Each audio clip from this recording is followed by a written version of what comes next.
আমাৰ যিসকল সংবাদসেৱী ইয়াত আজি উপস্থিত হৈছে তেওঁলোকক মই মোৰ আন্তৰিক শ্ৰদ্ধা জনাইছোঁ, কৃতজ্ঞতা জনাইছোঁ। আৰু তেখেতসকলৰ যি এটা সুন্দৰ মন, এই মনটো ইয়াত আজি আমি দেখিবলৈ পাইছোঁ যে বামুণবুৰী এই বৃহত্তৰ গ্ৰাম্যাঞ্চলত যি ৰাস উৎসৱ, এই উৎসৱ আজি ৭৪ বছৰ হ'ল আৰু অহা বছৰ ৭৫ বছৰ হ'ব। আমি মহাৰজত জয়ন্তীৰ কাৰণে আগবাঢ়ি আছোঁ। এনেকুৱা অনগ্ৰসৰ এখন গ্ৰাম্যাঞ্চলত আজি এই অনুষ্ঠান এটাই যে ৭৫ বছৰ সম্পূৰ্ণ কৰিব গৈ আছে, ইয়ে কিন্তু আমাৰ সমাজখনৰ কাৰণে এক সমন্বয়পূৰ্ণ যাত্ৰাৰে ই এটা উদাহৰণ দেখুৱাই দিয়ে।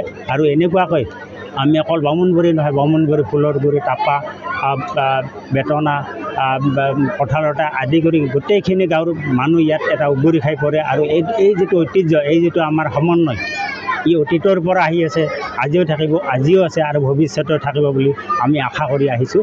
আৰু এই চেগতে মই আপোনালোক আটাইকে মই এটা অনুৰোধ জনাওঁ, আমাৰ আহি থকা অহা বছৰৰ যি মহাৰজত জয়ন্তী, এই জয়ন্তীটো আপোনালোকৰ এনেধৰণৰ আন্তৰিকতাপূৰ্ণ সহায় সহযোগ আমি আজিয়ে শ্ৰদ্ধাৰে কামনা কৰিছোঁ। আৰু তাৰ বাবে আপুনি অনুৰোধ জনাই থৈ দিওঁ যে ইয়াৰ যি ৰাইজৰ যি সহায় সহযোগিতা, এই হ'ল এই অনুষ্ঠানটোৰ কাৰণে প্ৰাণ আৰু ই চালিকা শক্তি। গতিকে এই চালিকা শক্তি আমি অবিৰতভাৱে চলি আহিছে, ভৱিষ্যতে চলি থাকিব বুলি আমি মনত আমাৰ এটা দৃঢ় বিশ্বাস আছে। আৰু ইয়াকে কৈ মই আপোনালোক ধন্যবাদ জনাই মই মোৰ বক্তব্য সামৰিছোঁ।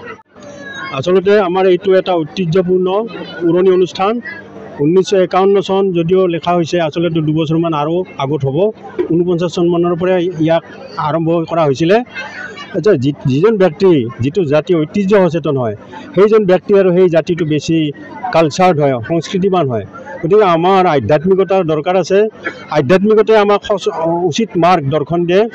আমাৰ উশৃংখলতা, আজি যুৱ উশৃংখলতাটো আমাক নিয়ন্ত্ৰণ কৰিব আধ্যাত্মিকতাই।